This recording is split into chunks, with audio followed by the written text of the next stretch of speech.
téléphone il sonne, c'est Raymond Domenech qui m'appelle en me disant faut que tu viennes à Paris pour les espoirs et tout, tu sais. Bernard Tapie, je l'ai au téléphone, j'ai Bernard Tapie quoi. Moi j'ai regardé Marseille, à l'époque de Chris Waddle, Papin, c'était mes idoles, mais ouais, on a gagné la Coupe de France contre Marseille, on les a...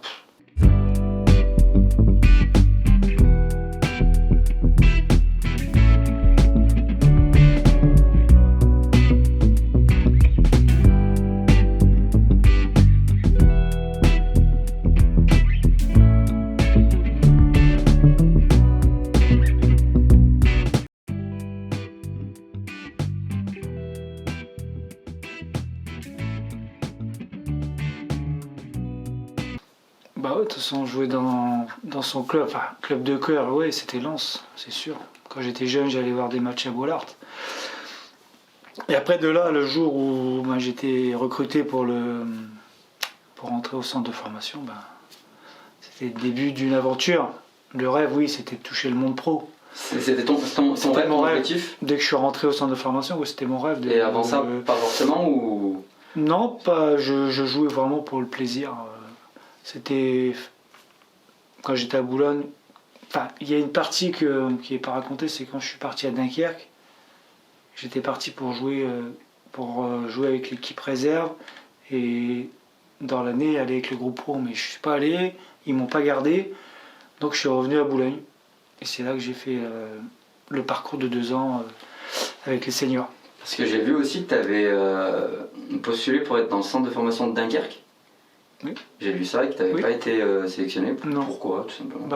À l'époque, c'était Alex Dupont, l'entraîneur du centre de formation. Et il a dit que j'avais pas les qualités. Les qualités requises à ce moment-là, peut-être qu'il avait raison. Et après, dans le futur, j'ai prouvé que oui, j'avais ma place, je pense. Mais voilà, bon, peut-être, je dirais que ça a été un petit déclic aussi, une déception déjà. Première déception de ne pas être gardé pour le centre de formation et m'entraîner avec les pros. Mais bon, après, je dis pas que j'avais mis de côté un peu le football, mais je suis reparti vivre chez mes parents, je suis retourné au lycée. Et pendant mes 2 ans de lycée, il fallait que je rejoue au foot parce que j'aimais bien quand même, mais c'était pas l'objectif, bien sûr, d'être pro.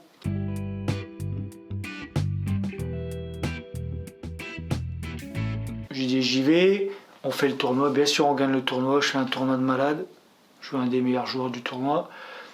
Et là, il me propose de venir une année stagiaire. Parce qu'à l'époque, c'était 1 année et 2 années après. Donc ça faisait... c'était un risque, mais voilà. Donc j'ai dit une deuxième chance, là, oui, j'y vais. Donc je fais ma première année, on gagne la Gambarde. Voilà. Donc je vais plus vite que la musique. Oui. Donc on gagne la Gambarde. Et là, bien sûr, on me donne l'opportunité d'aller m'entraîner avec les pros. Mais comme je suis encore un peu gamin dans ma tête, je réalise pas trop que le monde professionnel c'est autre chose. C'est-à-dire que c'est plus les copains, les gamins, tout ça, c'est un métier. Et en fin de compte, sur ma semaine avec la préparation, j'ai merdé en fin de compte, j'ai fait le gamin quoi. Je rigolais, je sortais des vannes et tout. Je pensais que c'était pas le Club Med, mais c'était des vacances. Je m'entraînais, mais j'étais sérieux à l'entraînement. Mais il y avait l'après, ce qui se passait autour, avec les potes, avec les joueurs, même si ils aimaient bien plaisanter avec moi. Et à l'époque, c'était Arnaud Dos Santos, l'entraîneur. Et direct, on a fini la prépa. Pendant la prépa, j'ai pas joué un match amical. Pas un match amico, pardon. Et il m'a dit, tu vas faire une deuxième prépa avec le centre de formation. Donc, tout de suite, je suis redescendu d'un étage, quoi. J'avais pas compris.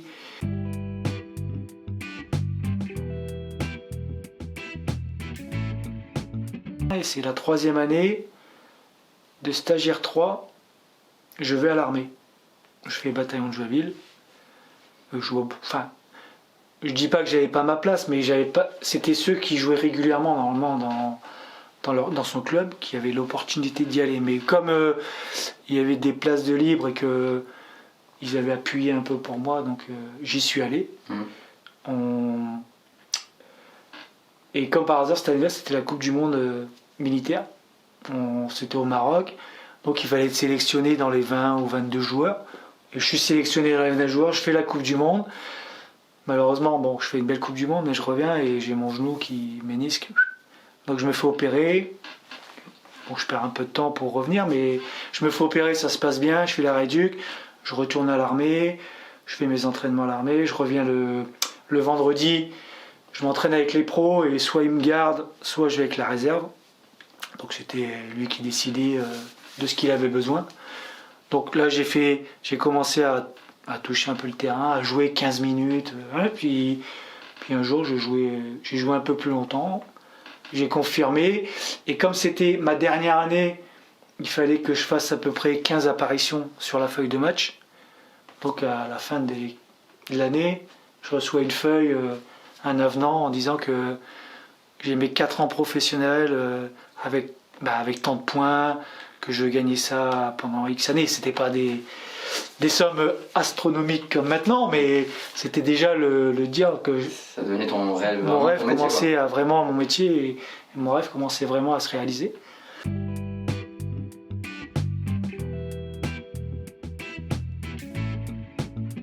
Ouais, je signe à Guignon en prêt, c'était pas forcément une volonté de ma part, mais en sachant qu'il y avait Joël Tilly, Roger Boli devant, et moi à l'époque je jouais attaquant, et que j'étais pas un buteur né. Voilà. Et il recrute Titi Camara et Tony Véral. Donc ça faisait 4 attaquants et moi j'étais le 5e. Donc ils m'ont proposé. Mais bon, le choix c'était, il y avait moi et Sébastien Dallet, on était tous les deux, il fallait qu'on soit prêtés pour avoir vraiment du temps de jeu. Ouais, faire du temps de jeu, s'acquérir et puis bien se former et faire beaucoup de matchs en fin de compte pour revenir au club après et pouvoir postuler un poste de titulaire en gros. Et on avait 2 choix, il y avait Guignon et Guingamp qui cherchaient des joueurs. Okay. Donc lui il a pris Guingamp et puis moi j'ai pas les choix, j'ai pas les choix, j'ai pris Guignon. Donc ça s'est inversé après avec Tony Véral du coup. Ouais, longtemps après. Plus tard. Après. Oui.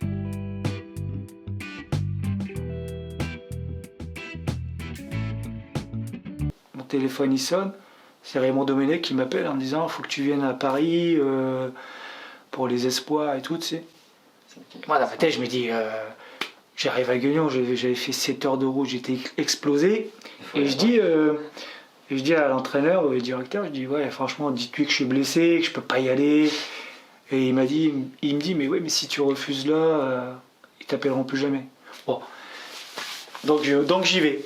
Allez, j'y vais, je prends le train, j'arrive là-bas, le taxi m'attend, il me ramène à Clairefontaine, j'arrive, j'ai pas de sous pour payer. Donc je rentre, je vais voir Domenech, je dis voilà, j'ai pas de sous pour payer le taxi, c'est lui qui m'a donné l'argent personnellement. Donc je lui devais de l'argent. Donc je lui donne l'argent. Bon, je sais pas si c'est à cause de ça qu'il m'a pas blairé ou je lui ai pas plu, j'en sais rien. Donc on fait ce fameux match, on joue contre une équipe africaine. Et ça se passe super bien. Et je jouais avec Tony Véral était devant, moi je jouais à gauche. Il y avait Steve Marley, je crois aussi, là, à l'époque. Donc ça se passe super bien, je suis content de moi. Je me dis, bon, il va peut-être me rappeler dans la saison. Donc je repars. Il dit, bon, on vous appellera si vous êtes convoqué. Bien sûr, on aura une convocation au club. Donc bon, moi j'ai jamais appelé de l'année, mais ça sert à rien.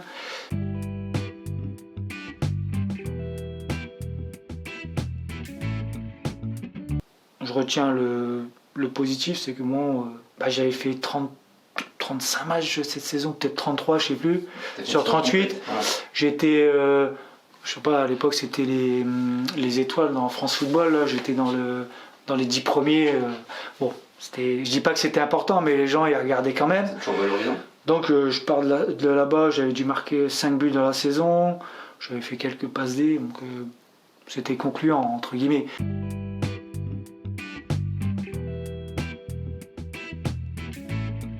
On change d'entraîneur, c'est Slavo Mousseline. Et Slavo Mousseline, on discute, on a une discussion, il compte sur moi. Donc il compte sur moi, je me dis bon, les matchs de préparation confirment ses propos, je fais tous les matchs de préparation, je suis bon, je mets des buts. Je me dis, ça y est, c'est parti pour moi, ça y est. Et en fin de compte, non. Parce que il convoque les joueurs. En fin de compte, on était 20 joueurs. Et comme par hasard, il faut qu'il leur tire 3-4. Puis je suis dedans. Il y avait Seb Dallé, Hervé Arsène et puis un autre joueur. Donc, j'étais titulaire tout le temps, mais je suis plus dans le groupe. Donc je me suis dit, oh, il y a un souci, tout ça. Je me pose des questions. Bon, je veux jouer avec la réserve. 4 matchs se passent. Manque de bol, ils gagnent les 4 premiers matchs. Ils font des matchs de dingue. Mais l'entraîneur, une causerie le dimanche matin, il dit bon, dans l'euphorie, il dit ouais, je pense qu'il y a moyen d'être champion.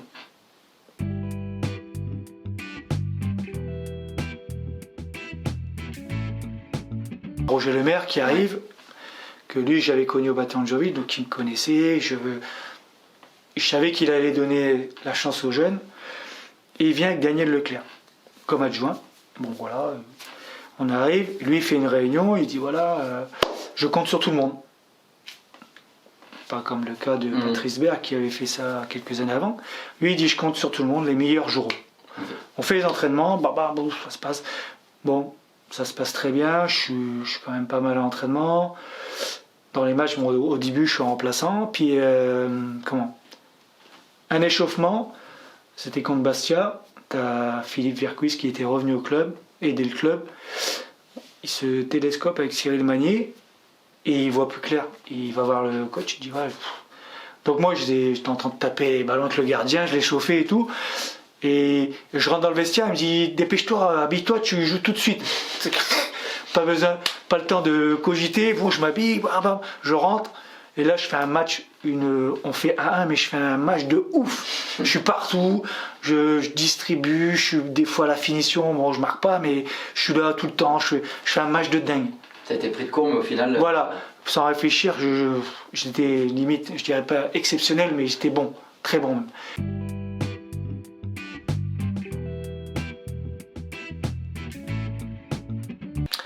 Et moi je sais pas, en fait, ce que je fais, je me dis bon, je cherche un club, qu'est-ce que je fais, faut que je joue, j'ai besoin de jouer et tout.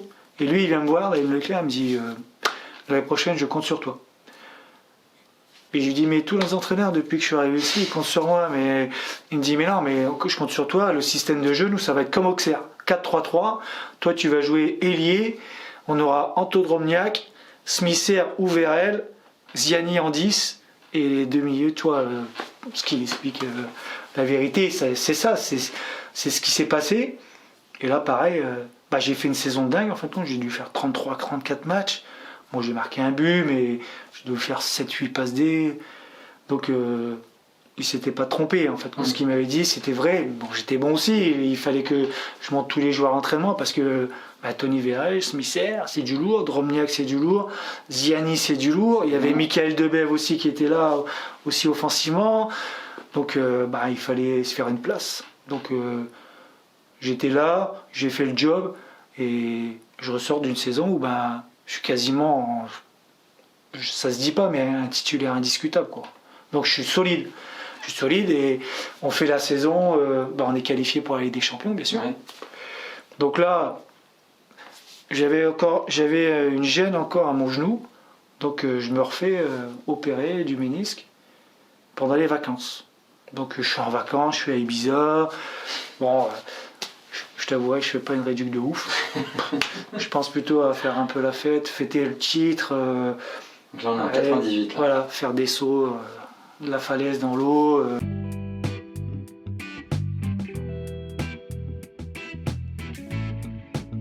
J'ai raté une partie des matchs de Ligue des Champions. Je les ai regardés dans la tribune, bon, c'était un peu frustrant, j'imagine. Frustrant, oui, mais j'avais pas le choix. Il fallait que je revienne très vite.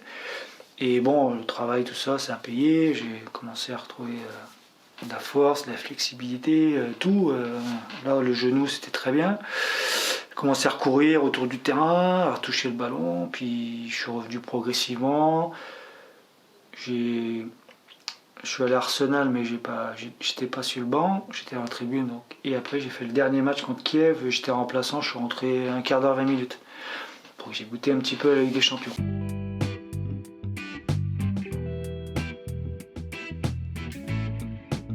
dans la période là, après au mois de janvier, où j'étais quasiment guéri, c'est là que je fais tous les matchs de Coupe de la Ligue, à part la finale bien sûr. J'ai pas compris, mais ça c'est des explications. Il y en a des tonnes, mais elle était franche, mais pas forcément logique. Ouais. Dans le sens où moi, dans ma tête, je fais tous les matchs, je suis hyper décisif, je sais pas combien de passes D à Rennes, ou même contre Marseille, tout ça. Et arrive la finale, on me dit qu'il faut que ces joueurs-là jouent à tout prix pour les vendre plus cher. Il faut qu'on les voit à la télé, il faut qu'on les voit en finale. Donc après, ça c'est dur à avaler, sachant que moi j'allais rester au club l'année d'après, mais c'est frustrant, ça m'a un peu mis le moral un peu dans les chaussettes. Mais bon, j'ai été remplaçant, je suis rentré les 15 dernières minutes, je crois, de la finale. On menait à 0, c'était stressant, mais après, on l'a gagné, tant mieux. Oui. Tant mieux.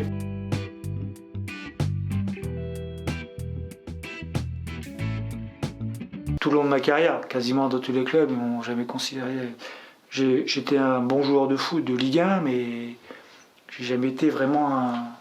Est-ce que tu peux te considérer aujourd'hui comme des joueurs, sur les dernières années, il y a eu du Julien Ferré, ouais, voilà, des Savanier, des bons joueurs, des très bons joueurs, mais ouais, dans tous les clubs que j'ai fait, j'étais un bon joueur, oui, mais un cadre rarement. Si, j'étais un cadre un peu à Lille aussi, quand j'étais capitaine, c'était un peu plus facile. Mais oui, si on parle avec des gens, on dit ouais, Brunel, ouais, c'était un bon joueur. Mais bon, c'est pas grave, c'est pas ce qui m'a empêché de jouer au foot, hein, mais il y avait peut-être des fois un manque de considération, ou peut-être j'étais trop gentil aussi, voilà, on sait pas, mais c'était un peu frustrant. Ça générait de la frustration. Ouais, c'était frustrant.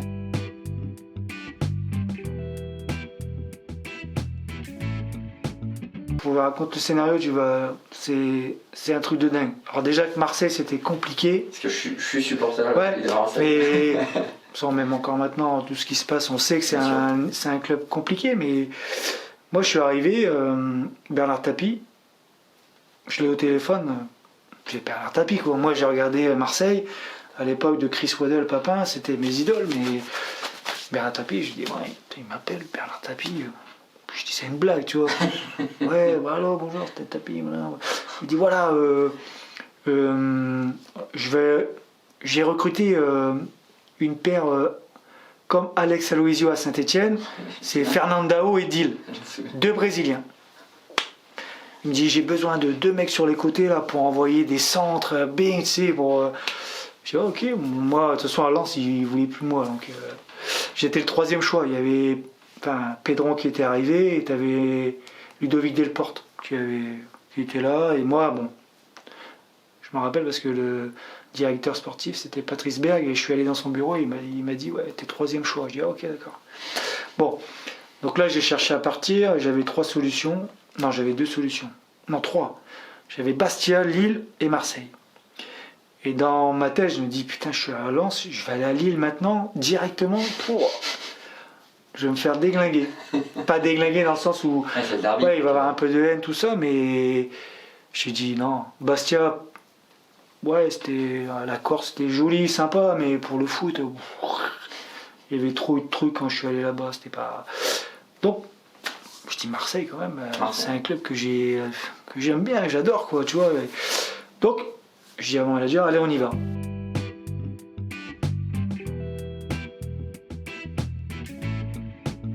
Je vais au siège, et je vois dans le bureau, je me rappelle, il y avait Gilles Berceau, un manager et tout, et le joueur, je sais plus qui c'est, il discutait, puis voilà, ça commence à gueuler et tout, ouais, ça commence à se menacer, wow, c'est quoi ça?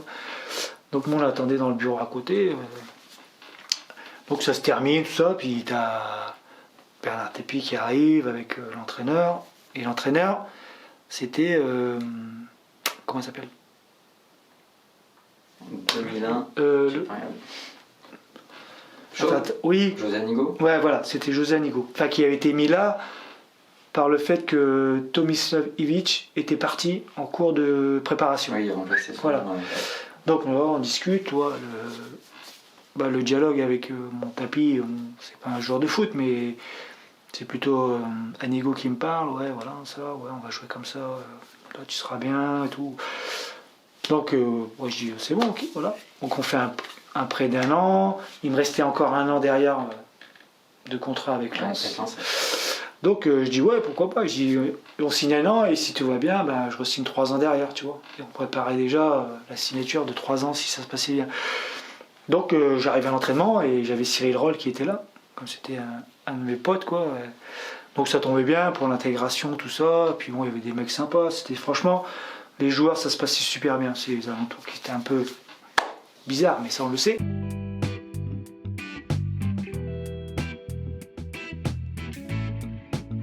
Je fais mon premier match et t'as Bernard Tapie, il me dit bon, aujourd'hui tu vas pas jouer à ton poste.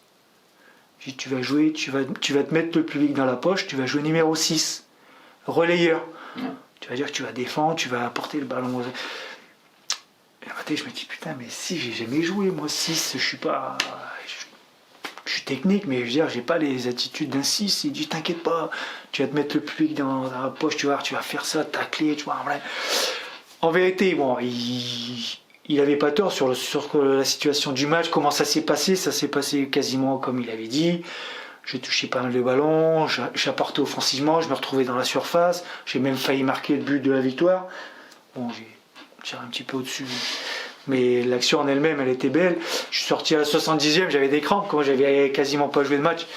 Bon, je suis sorti, les gens, tu vois, la folie, ils applaudissaient, tu vois. Je me dis, waouh, c'est trop bon, quoi. C'est comme à Bollaert, mais en puissance un peu plus. Le deuxième match, ça tombe, Bollaert. Donc là, on va à Bollaert, et on part la veille, et le matin du match, il y a Tapie, il dit, ouais, il faut qu'on se voit, capitaine, toi, Cyril Roll, tout ça, il faut qu'on discute tactique. Tapie, il veut qu'on discute tactique. Donc il m'appelle, il nous dit, ouais, voilà, bon, on va essayer de jouer, on va aller les presser, tu sais. Et il dit, on va aller les harceler, début de match, voilà. On dit, ok, d'accord, pas de problème. Donc, on fait le repas du midi, on monte dans nos chambres, le téléphone il sonne à 14h. On est en train de dormir à 14h. Ouais, il faut descendre là, changement de programme. On arrive, il dit, ouais, non, on a bien réfléchi. On va pas se mettre jeté dans la gueule du loup. On va bien jouer défensivement. On va les attendre et on va piquer avec quelques attaques rapides et tout. Plus de pressing bloc bas. Il déconne lui, ça arrive. Il est en train de blaguer. Et il y avait José Anigo, mais José Anigo il disait rien. Okay. Ça lui montait, tu vois, qu'il commençait à. Et il fait on remonte se coucher. Et on arrive, causerie. Il met la causerie, puis tu vois, sur le truc, il n'y avait pas du tout le. Dit, lui, il n'était pas là, Bernard Tapie était déjà parti au stade. Il nous fait un truc, tu sais, style, bon, on est en place, dès qu'ils arrivent à, mettons, la ligne médiane, tu vois, on commence à sortir dessus. Mais pas comme des fous, hein. On y va, on essaie elle récupère et on joue, on essaie de jouer un peu. Donc on arrive là, on commence, on joue, et on est dangereux, tu vois, on est dangereux, on leur fait peur un peu. Moi j'ai quelques situations, des centres, des débordements, je défends bien. Et sur le côté gauche, il y avait Cyril arrière gauche, moi milieu gauche. Et le mec, ça fait, je crois que ça doit faire 0-0 à la mi-temps. Moi si je ne me trompe pas, 0-0. On rentre à la mi-temps, Tapie vient dans le vestiaire, il regarde, il dit oh. Il dit en haut là, la tribune, il n'y en a que 2 qui jouent.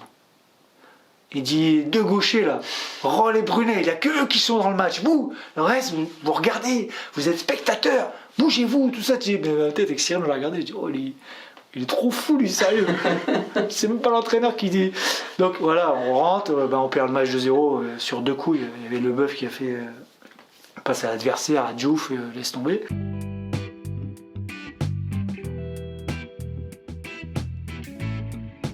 On prépare la semaine, on joue 3. Et là, on change carrément tactiquement. 3, 5, 2. Et moi, je me retrouve sur le côté. Je dois gérer tout le couloir. Déborder, revenir, défendre et tout. Et là, je fais, franchement, dans la première mi-temps, je fais au moins 5-6 centres. Bakayoko, qui d'habitude à l'entraînement rate tout ce qu'il veut. Plat du pied au-dessus, la tête et tout. 0-0. On prend un but à la 60e, on perd 1-0. Et là, crise. On arrive le dimanche matin. Tapi, il va dans le bureau. Anigo, ouais. Il s'engueule, tu vois, il s'embrouille. T'entends, ouais, on sait comment tu l'as gagné, ta Coupe d'Europe et tout, tu vois, comment des trucs de malade, quoi, Didi. Les vestiaires, ils étaient là, ils étaient derrière le muret, mais il était fin, tu vois, on entendait tout ce qu'il disait et tout. Il sort, il dit, ouais, c'est bon, on va à Bastia, on allait à Bastia. Il dit, ouais, c'est bon, ça sera pas Anigo, l'entraîneur, hein, ça sera Josip Skoblar et Jean-Marc Lévy, entraîneur des gardiens. Je dis, ok, d'accord, bon, ça déraille déjà. Ça part en sucette, on va là-bas. Bon, bien sûr, l'ambiance cohort, ça commence à rentrer. Il fait jouer un peu des jeunes. Enfin, tout le monde ne veut pas jouer. Et il y en a, ils ont un peu. On se fait défoncer. Je crois on peut perdre 2-0 ou 3-0, je crois. Et là, à la fin du match, il y a les journalistes, ils cherchent l'entraîneur. Et Josip Skoblar, il était caché derrière le bus. Et ils ont réussi à le trouver. Et lui, il a dit, moi, pas entraîneur. Il dit, entraîneur, le tapis. Et tu vois. Donc voilà. Donc là, ça part en live.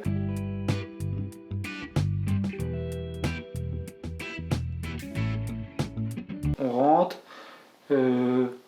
Entre-temps, il rappelle Ivic, il revient, mais un truc de malade. Mais là, par contre, il revient, les entraînements, c'est, je sais pas, pouce ballon, accélère. Il n'y avait pas de fond, c'était pas pro. C'était ça, tu vois, c'était ça, il faut rentrer dedans. On jouait Lyon, ils étaient.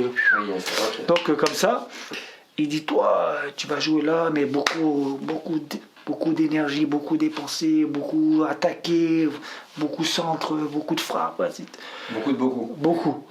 Et là, je fais mon match. Je crois qu'on fait 0-0, je fais mon match. J'avais 2-3 situations où je ferai, passe à ça du poteau. Et le match d'après, il y a un joueur qui arrive, c'est Fernandez, un gaucher. Et il y avait des mecs qui arrivaient comme ça. Tu sais, on était déjà à une trentaine et des joueurs qui arrivaient. Oh, c'est quoi ça? Ou ça faisait des transactions avec la Suisse. Voilà. Et on va jouer à Guingamp. Là, pareil, composition d'équipe. Ivic, il me dit, ouais, tu vas jouer numéro 6. Ok, on peut jouer numéro 6, pas de problème. Voilà. Composition d'équipe, 16h, pas dans l'équipe. Bon, je dis tant pis, voilà, il met Fernandez, voilà, il joue, là, ça se passe pas trop bien, il me fait rentrer à l'habitant, je rentre à gauche, je fais une mi-temps de ouf, pour le montrer que j'avais quand même ma place, et bon, les joueurs qui font jouer les nouveaux avec les managers, je sais comment ça se passe, mais voilà.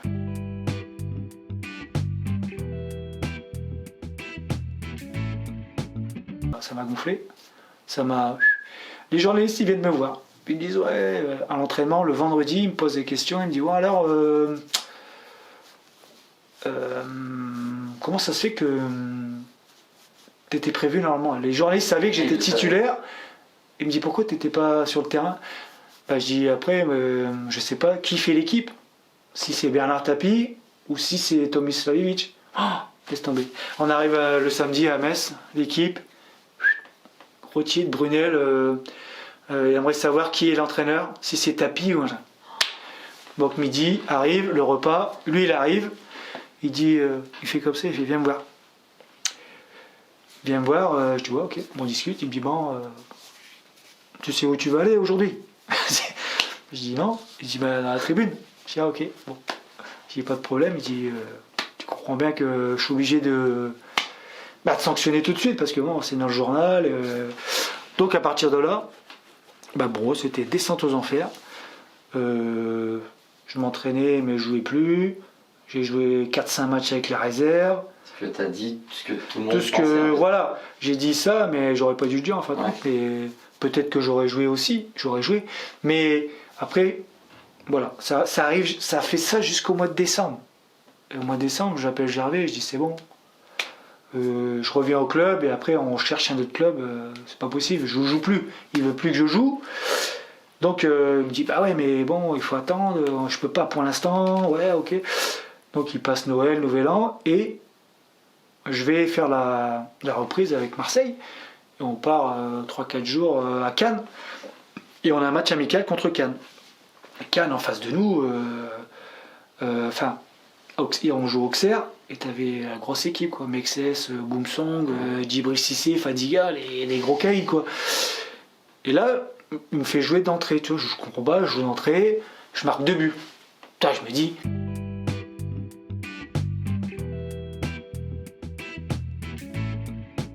Donc moi je dis à mon manager, bah on va attendre. Allez, on va attendre. Donc premier match du championnat, pas dans le groupe. Enfin la reprise du pas dans le groupe. Deuxième match, je suis dans le groupe, mais je joue un quart d'heure, c'était contre Rennes. Et je dis bon, je vais aller le voir, il faut que j'aille le voir. Je vais le voir, je dis bon alors comment ça se passe parce que il me dit mais nous deux c'est bon, j'ai fait table rase, c'est fini quoi. J'ai pas de rancœur envers toi, rien du tout. Je dis mais si tu joues pas c'est que c'est Ivic qui veut pas te faire jouer. Je dis ok. Bah, j'arrive le lendemain à l'entraînement, je vais le voir dans son bureau, bon il parle français mais c'est un peu... Je dis voilà, j'ai été voir Bernard Tapie, il me dit que c'est vous qui ne voulez pas me faire jouer. Il me dit non, moi il m'a dit Brunel fini, stop, fini, plus jouer, fini. Je dis ah, ok d'accord. Donc bon, je dis c'est bon, je veux pas faire que ça à droite gauche, j'appelle j'arrive, je dis bon, tu me fais partir, ok. Ouais. Mais le problème c'est que je pouvais pas partir tout de suite parce que je savais où j'allais aller déjà, mais parce qu'il y avait le derby, il y avait Lille-Lens. Okay. Et il voulait pas que je joue avec Lille. Il a dit je pourrais pas te faire signer. Donc je suis arrivé après le match de juste le 30 janvier, là, la dernière quasiment les derniers jours. Et là j'ai été racheté par Lille. Voilà.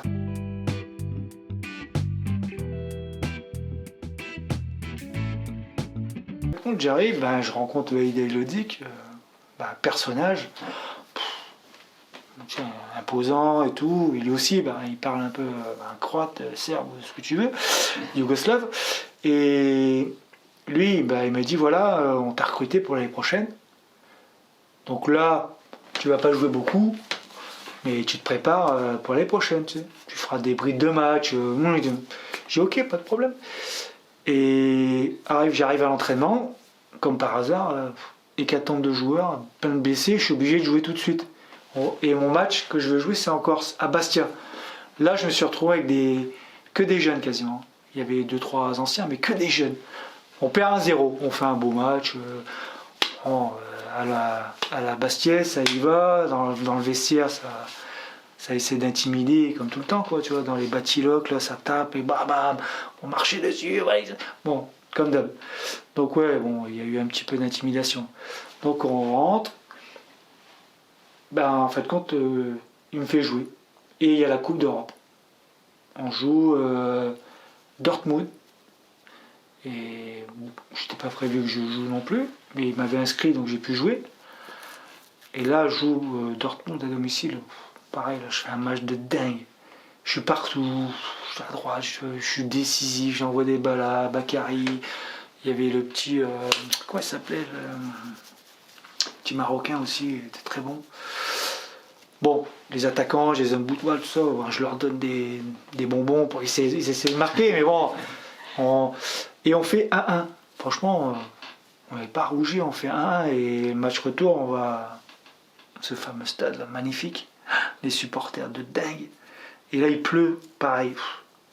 Là je fais un match encore, un match de Coupe d'Europe quoi. Il faut tout donner, je donne tout. Ouais, je crée, j'ai une situation aussi pour peut-être marquer et se qualifier. Il y avait Sigan aussi qui en avait une, tu vois. On défend comme des... Parce qu'eux aussi ils attaquaient, ils avaient des joueurs de ouf. Hein. Rosicky, des joueurs magnifiques.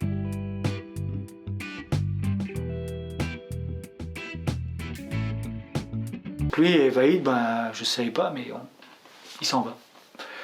Et c'est Claude Puel qui arrive. Bon. Et là, par contre, bon, je suis un des plus anciens, mais tous les joueurs, Chérou, Sigan, Ekial, tous y partent quasiment. Ils partent. Et là, on a vraiment une équipe très jeune. On récupère des mecs comme Makoun, des Michalowski, des jeunes quoi, qui vont bien sûr confirmer. C'est déjà la première saison, faire comme en gros j'ai fait moi quand j'étais jeune, essayer de gagner du temps de jeu. Et bon, Puel, je pense qu'il était là pour préparer une équipe pour dans 2 ou 3 ans vraiment avoir les moyens de jouer le haut de tableau. Mais ça, bon, il te le dit pas, mais.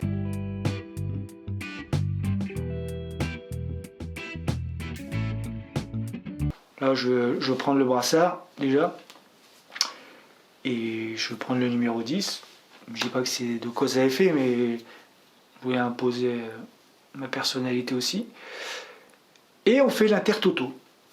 On va jouer à Bistrita en Roumanie, on fait des déplacements de dingue, et on se qualifie, on est dans la poule, on joue Séville, je crois qu'on va jouer aussi à l'extérieur, à Chelbourg, on joue l'aller-retour, bon, on fait plein de matchs aussi pour arriver, comme on a fait avec Lens, arriver en 8e de finale, et manque de bol, on joue Auxerre quoi. Le délire, on arrive en 8e, on joue Auxerre. Club connu. Voilà, le truc qu'il fallait pas, on tombe Auxerre, donc on perd 1-0 chez nous et on fait 0-0 là-bas. Donc on se fait éliminer, bien sûr. Et eux, derrière, ils vont jouer, je crois, le Spartak de Moscou, ils se font tringler et ils se font éliminer derrière.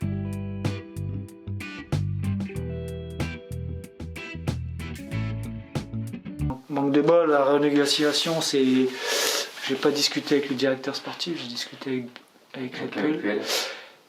Et bon, on s'est pas entendu sur le nombre d'années. Je voulais 2 ans, lui il voulait qu'1 an, parce que il pensait que si j'avais 2 ans, j'aurais géré la première année, et puis la deuxième année, j'aurais tout fait pour trouver un club. Mais je lui ai expliqué que j'allais sur mes 32 ans, j'en aurais 34. Chercher un gros club après, c'est pas possible, quoi. C'est pas dans mon plan de carrière. Moi, si je peux finir mes années au club, je reste à Lille. J'avais pas besoin de partir, c'était un bon club. On allait avoir un nouveau stade, on avait le centre de formation, c'est nous qui l'avons inauguré. Oui. Les Batilox, c'est nous qui les avons. Toute la construction après, elle s'est faite aussi par les moyens qu'on a pu donner en se qualifiant et de l'argent au club. C'est un club qui s'est vraiment développé dans les années 2000. Donc moi, mon idée dans ma tête, c'était de rester finir au club, et après entraîner les jeunes et pourquoi pas avoir une carrière dans un club pro, d'entraîneur. Mais ça s'est pas passé comme ça, donc j'étais frustré qu'ils me proposent qu'1 an. Donc j'ai dit... Et en plus, il y avait la Ligue des Champions. Je lui ai dit, mais j'ai joué dans toute ma carrière, j'ai dû jouer 15 minutes en Ligue des Champions, et là je suis sûr, pas sûr, au moins d'en jouer une bonne partie si je suis bon. Et toi, tu me dis que je vais gérer ma saison alors qu'on va jouer la Ligue des Champions. J'ai dit, c'est pas possible. Donc, mais il avait notre idée en tête. Voilà, bon, ça c'est. Je suis parti. J'avais 2 clubs, en gros, Bordeaux ou Sochaux. Et là, comme l'histoire de Guingamp et Guignon, mon manager, il avait Bruno Chéreau aussi comme joueur. Donc, il me pose la question. Alors, moi, dans ma tête, je me dis, ouais, Bordeaux. Et il me le dit pas au départ, il me dit pas ouais, mais bon, moi je leur ai proposé Bruno Chéreau, et bon pas qu'il le préférait, mais son poste convenait plus à ce qu'il recherchait que moi sur le côté. Donc je dis je vais à Sochaux, pas grave. Moi l'entraîneur c'était Guy Lacan, j'adorais cet entraîneur, s'il propose du jeu, ça va gamer quoi, c'est normal, c'est bon. Je reste sur une très bonne saison, je vais essayer de poursuivre, finir le mieux possible ma carrière, entre guillemets.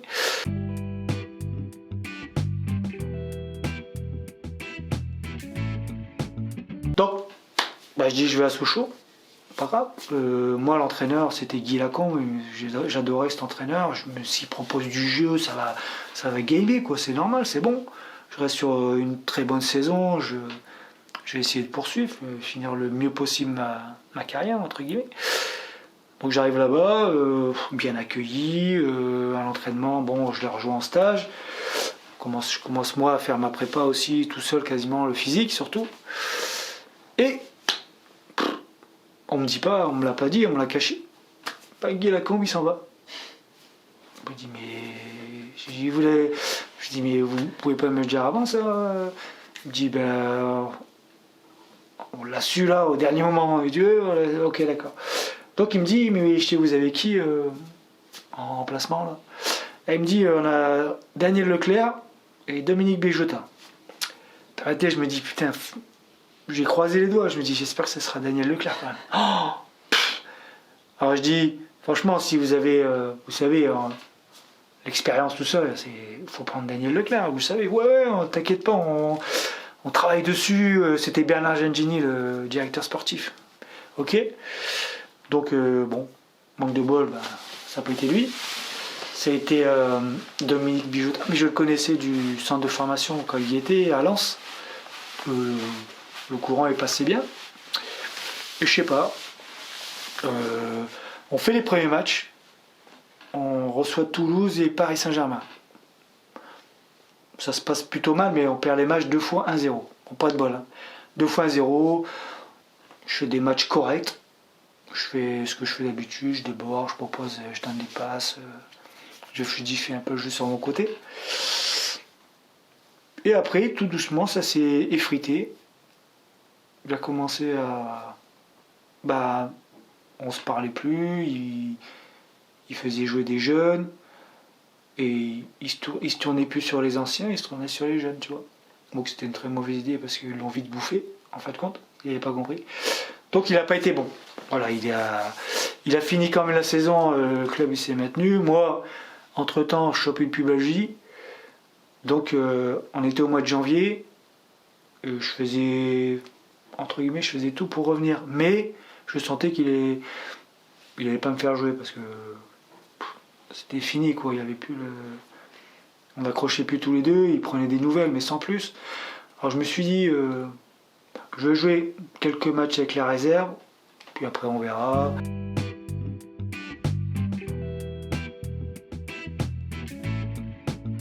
Je sais que c'est Alain Perrin qui vient avec Christophe Galtier. Des mecs qui connaissent le football. Je pense. J'ai une certitude mais on sait jamais. Donc moi, dans ma tête, je me dis, j'ai 35 ans. Non, j'ai 33, je vais sur mes 34. Je me dis, ouais, j'ai plus de temps à perdre, si je veux encore prendre du plaisir. Donc, ils me convoquent. Ils me disent, bon, Fifi, on sait que tu as passé une saison de merde. J'ai eu les causes, on peut les connaître, on peut parler sans s'étendre sur... Ouais. Je dis, ouais, non, il n'y a pas de souci, il a sa part de responsabilité, j'ai la mienne, c'est pas grave. Et je dis, mais on compte sur toi. Ah bon, ok. On te connaît, joueur d'expérience, beaucoup de vécu, t'es un compétiteur, on sait.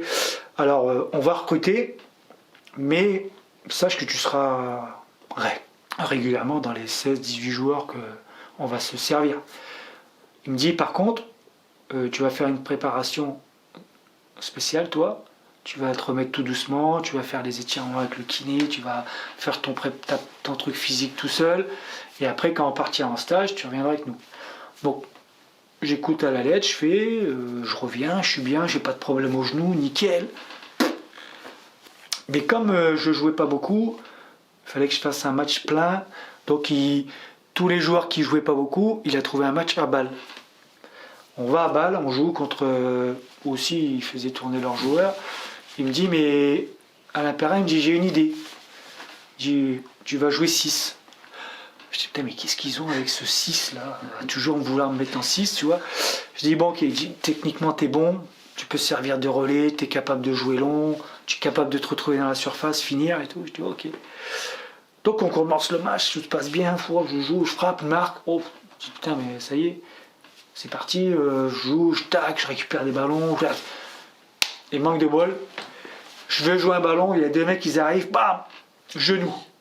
Et là, je sens que ça craque, tu vois, mais je pense pas que ce soit les croisés, mais ça craque. Je me relève, tu sais, j'arrive plus à tendre mon genou. Je dis, oh là, pas possible. Donc, manque de bol. je vais à Strasbourg, je vais voir le professeur Jäger, le spécialiste. Il dit opération, ménisque encore, hein, on va retirer un bout, hein, ouais, c'est bon. Donc il me retire, ça dure 15 jours, le temps de reprendre un peu de masse musculaire, de reprendre la course. Mais quand je reprends la course, je sens une gêne et j'arrive pas à me libérer de ça, la gêne. Je cours et j'ai l'impression que je pourrais pas toucher le ballon, j'y arriverai pas.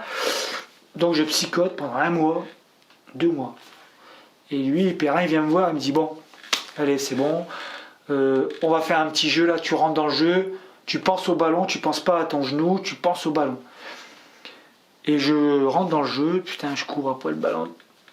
Comme quoi, des fois, je cours, je récupère le ballon, je joue, je marque. Bon. Dans ma tête, je me dis putain, mais en fait, j'ai pas mal. Et il vient me voir, il me dit alors. Je dis bah non, c'est bon, c'est parti. Il me dit ok, d'accord, c'est parti.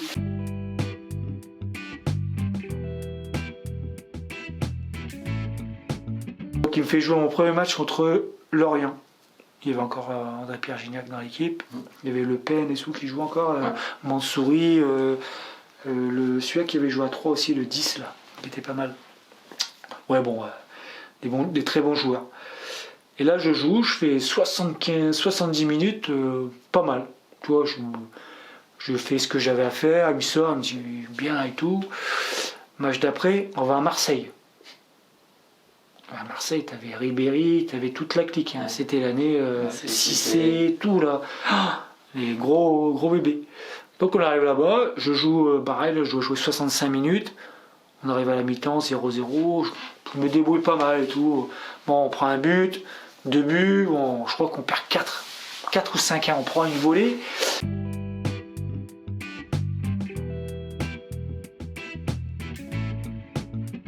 Et il y avait Lionel Potillon avec moi, il dit tu penses qu'on a une place à se faire pour aller en finale, tu sais, si jamais il passe à. Ouais. Il jouait Cuiselouin à Guignon. Okay. Et tu penses qu'il y a moyen de. Ben, je dis je sais pas, on est dans le groupe, il nous prend pas pour la coupe, donc on sait pas, il y a peut-être un truc à faire. Il dit putain, ça serait vraiment extraordinaire qu'on soit tous les deux dans le groupe et tout. Je dis ben si tu veux, ouais, on est des anciens, peut-être ils en ont besoin.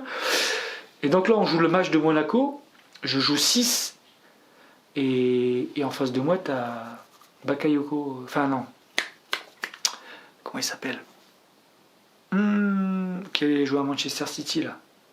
Mendy Non, qui joue avec Nasri, un grand, c'est... Non, Touré. Yaya Touré. Yaya Touré qui était déjà en train de monter un peu, et moi, j'ai en face de lui, je joue numéro 6, et là, à 1, ça fait 1-1 et il y a une action, je lui prends le ballon et lui il est fou, il me dézingue, rouge, donc il sort, on tire le coup franc, le ballon il revient, l'autre il ressent, il marque 2-1. Et là la première fois que le public il m'applaudit pendant le match, là il m'applaudit à la fin du match, je suis sorti. C'était la première. Je me dis putain, mais qu'est-ce qu'ils ont. Donc ils ont considéré que j'étais revenu, quoi, j'étais là. C'était moi qu'ils avaient recruté il y a 1 an et demi, là, je suis là. Donc ils me considèrent.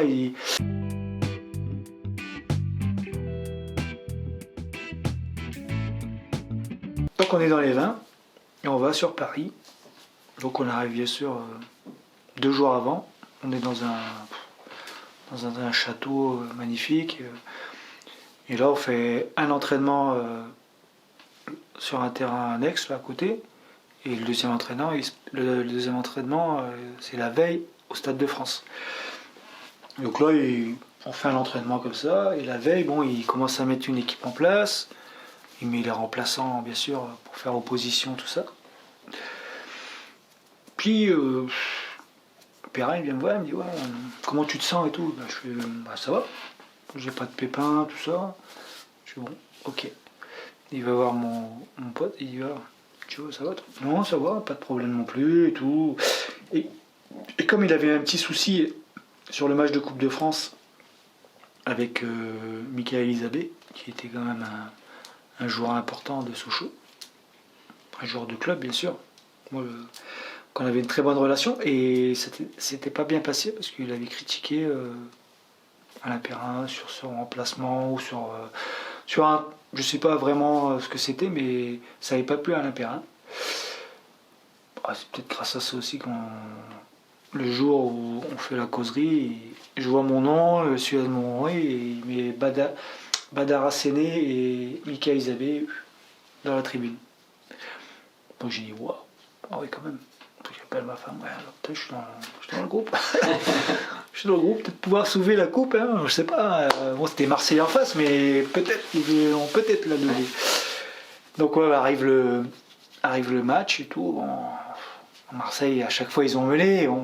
Si c'est marque, tête, on égalise, tête. Si c'est marque, tête. Et le Talec, tête. En 4 matchs, 4 buts de la tête. Et donc, on arrive dans la prolongation. Et elle va t'échauffer et tout. Tu vois, ah, je vais peut-être rentrer, tiens, peut-être. Donc, je rentre. Bon, je dois faire un quart d'heure, je crois pas plus. Hein. Bon, je fais quelques trucs, j'arrive, je déborde, je chante, contrée, corner. Puis arrive la séance des tirs au but. Bon, dans ma tête, je ne me voyais pas aller tirer. Je me dis au cas où, s'il y a personne qui se propose. Ouais. Donc il dit les noms. Et arrive le 5e. Putain, je vois personne qui se propose. Et moi, je fais juste, ouais, ok. Puis t'as Jérémy Bréchet en même temps qui dit, ah ouais, moi, c'est bon, 5e.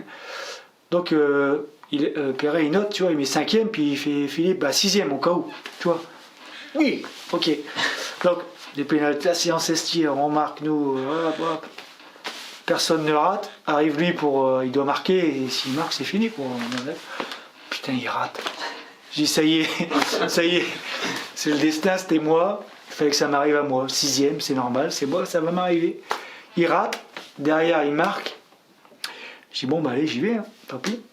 Bon, je frappe comme d'habitude, généralement, je la frappe croisée ou à mi-hauteur ou au sol. Bon là je la mets au sol, j'ai la chance qu'il part là-bas, j'avais pas regardé avant hein, pour qu'il plonge. Il est parti et derrière, tu vois Teddy Richet, il arrête le pénalty de Zubar, tu te dis waouh, c'est une dinguerie. C'est une dinguerie, tu te dis ouais. En fin de compte, ouais, on a gagné la Coupe de France contre Marseille, on les a écœurés déjà, ils étaient deg, ils nous voyaient nous tordre comme en championnat et.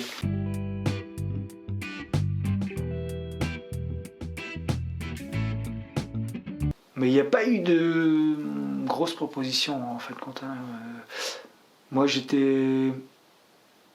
j'avais Boulogne, c'était mon club qui montait en Ligue 2 ouais. Avec Montagnier. T'avais Angers et un autre club. Et après bon, on va dire il y avait un peu de financier là-dedans. Ce qu'ils proposaient, Boulogne ils n'avaient pas trop d'argent. Et Angers, ils attendaient de savoir si la DNCG leur accordait de monter tout ça. Et j'avais Olivier Piquet au téléphone, il dit on attend. Dès que j'ai des nouvelles, je t'appelle. Et lui, il me proposait un contrat de 2 ans. Angers, je connaissais un peu et c'était une belle ville. Donc j'ai dit allez, j'y vais, tranquille. En plus, j'avais tous mes investissements à l'époque, ils étaient là-bas, donc j'étais sur place, j'étais trop bien.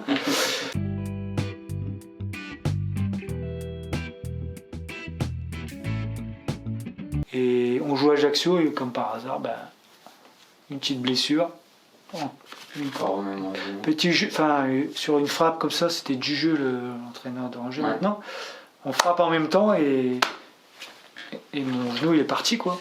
Donc c'était un peu ligamentaire, mais c'était une entorse quoi, une grosse entorse. Donc j'ai mis quand même 1 mois avant de revenir. Et après je suis revenu progressivement. Bon eux pendant ce temps-là, ils ont gagné des matchs, on était dans les 5 premiers. Donc on a, entre guillemets, on le disait pas, mais si on pouvait jouer la montée, on l'aurait fait, mais on était quand même un peu juste en effectif, en gros. Mais on s'est quand même battu. Et à un moment donné, on a réussi à être 3e, mais pas longtemps. Donc les 3 années que j'ai fait, j'avais signé 2 ans. Là, pareil, je dois faire une trentaine de matchs quand même, titulaire, ou 32, ou un truc comme ça. En comptant les blessures, donc ça m'a fait des matchs en moins. Et la saison d'après, ils recrutent, pareil. On n'est pas loin de jouer la montée. Et là, pareil, on n'y arrive pas. Et la 3e année, je crois qu'on avait recruté Il y avait qui? Anthony Modeste, ouais, qui était venu, attaquant. On avait vraiment une très belle équipe. Pareil, on a joué, on a encore raté la montée.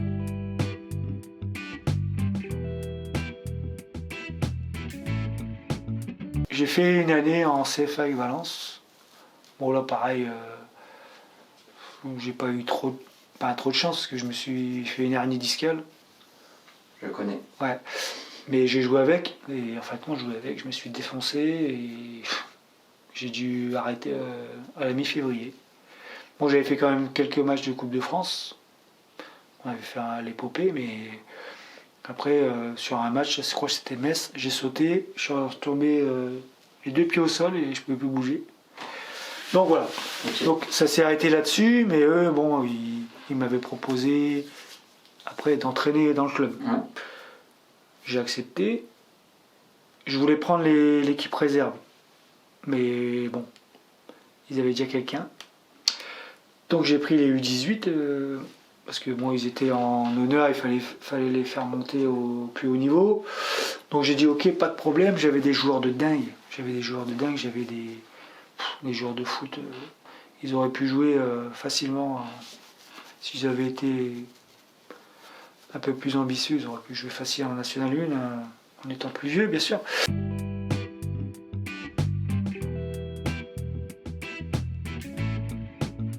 Il y avait Porte-les-Valence, ouais, qui était en R2. Non, R3. Ils étaient R3, ils étaient 4e ou 5e du championnat, mais ils étaient pas loin de la première place. Ah, tu les récupères Ouais, je les récupère au mois de janvier, je crois. Décembre-janvier. Okay. Et de là, je veux le voir. Ils jouent un match contre Rive de Gier. Putain, ils prennent une branlée, ils en prennent 6. Oh, je me dis, ouais. Mais je sentais que. Il y avait de la qualité, les attaquants ils étaient pas trop mal, ils se créaient des occasions, ils ne marquaient pas. Je dis bon, il reste 6 mois, je leur dis bon allez, on tente l'aventure, moi ça va me faire du bien, j'avais des terrains pour m'entraîner, il y avait tout quoi, en mots pour moi c'était bien. Donc je dis on va faire les 6 mois puis après on verra. Bon, on fait les 6 mois, on termine deuxième.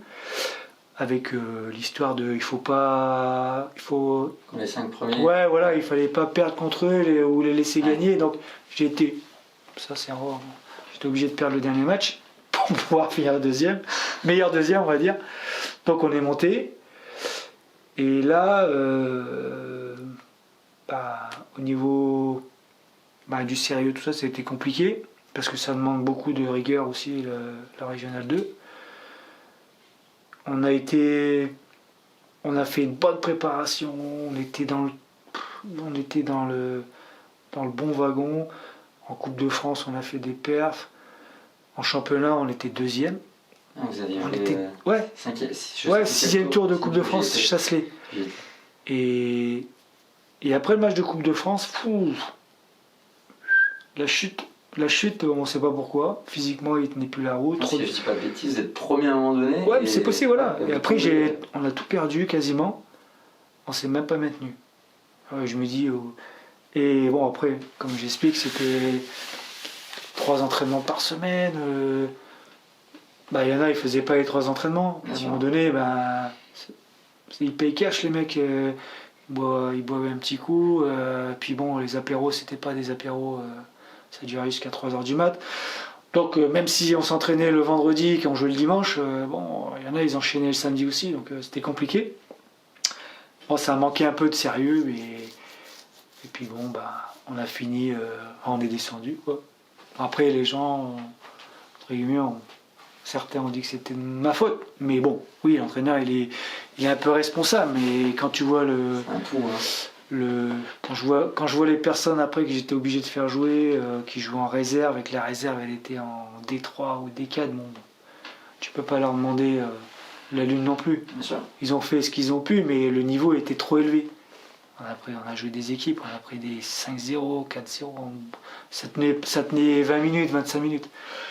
Donc après voilà, le club il est redescendu R3, moi je suis parti entraîner pour La Roche.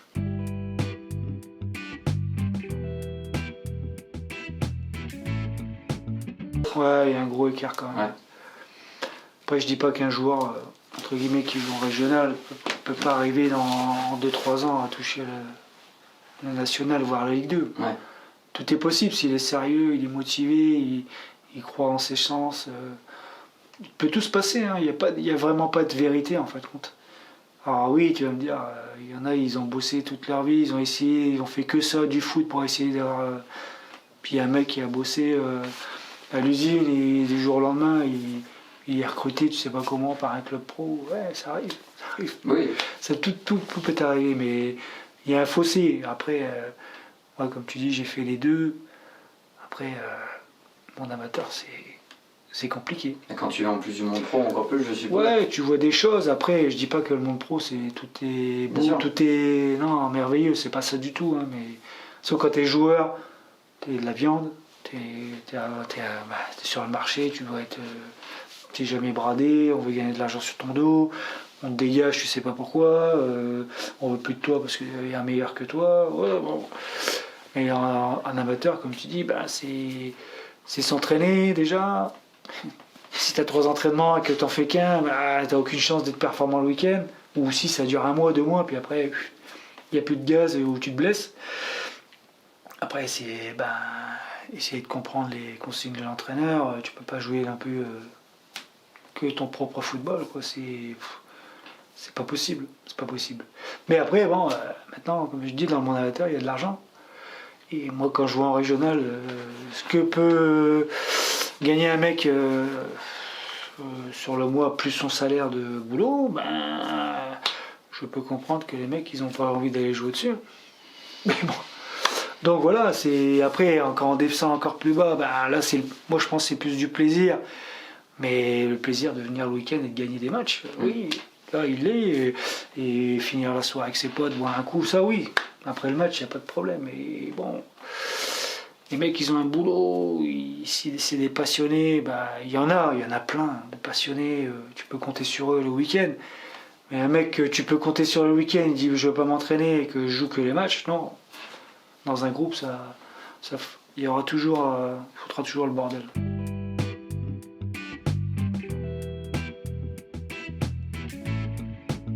Les mentalités, elles ont changé sur les 10 années que j'ai pu côtoyer les gamins, les seniors. J'ai pris des 15, des 13 ans, j'ai tout fait aussi. Les parents, ils misent trop sur leurs gamins et c'est pas bon. C'est-à-dire qu'après, ils sont plus parents, ils sont limite son coach. Ils sont sur le banc, ils sont à côté, ils gueulent, le gamin il comprend plus rien, donc voilà. Donc ouais, bon, tu leur dis 1 fois, 2 fois, après c'est bon, on lâche l'affaire. Et après en senior, moi j'ai connu aussi des mecs, je m'entraînais à Ronne-Vallée avec. Je m'entraînais parce que des fois il manquait un joueur ou deux, que je leur dis, moi à 47 ans, j'arrive encore à te faire des passements de jambes, à te dribbler, à te mettre 2 mètres. Il faut que tu choisisses ton métier, quoi. Si tu as vraiment envie de faire footeux à un bon niveau, il faut démarrer tout de suite parce que là, moi j'ai 47 ans, je m'entraîne quasiment plus. Donc, et le gamin il me dit, mais oui, moi je suis trop fort, moi. J'ai un super niveau. Je suis trop fort. Ah oui? Ah oui? Ok, d'accord. Tu le fais jouer le week-end, il dribble pas un mec, il fait que des passes en retrait. Je dis, ouais, mais là, tu vas pas y arriver. Tu vas pas y arriver.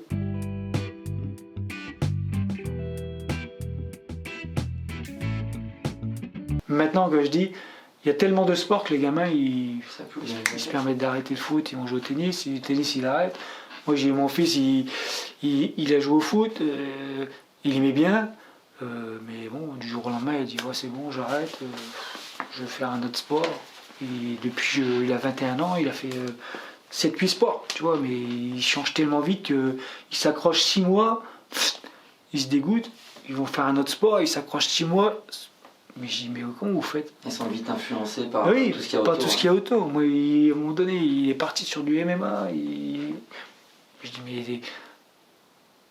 C'est aussi beaucoup avec la mode du moment. Je dis, mais t'as pas les capacités... Enfin, t'es pas un gamin méchant. Je dis, ouais, mais c'est pas grave, ça va me forger. Bon, il y est allé, il a vu, il a fait 7 mois, il était au taquet. Bon, il a pas fait de combat, mais il a dit, ouais, ça m'a fait du bien. il est un peu plus, il s'est affirmé un peu, ouais. Il est un peu plus, il a moins peur qu'avant. Mais oui.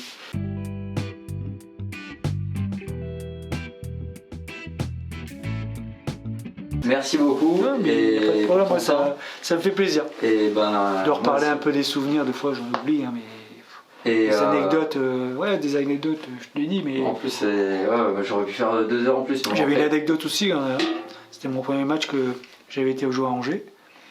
Et tu sais, nous, on était remplaçants et je mettais mon maillot et je mettais un bas de survêt et et il me dit va t'échauffer. Je fais mais chauffer. Putain, je reviens, j'ai pas de short.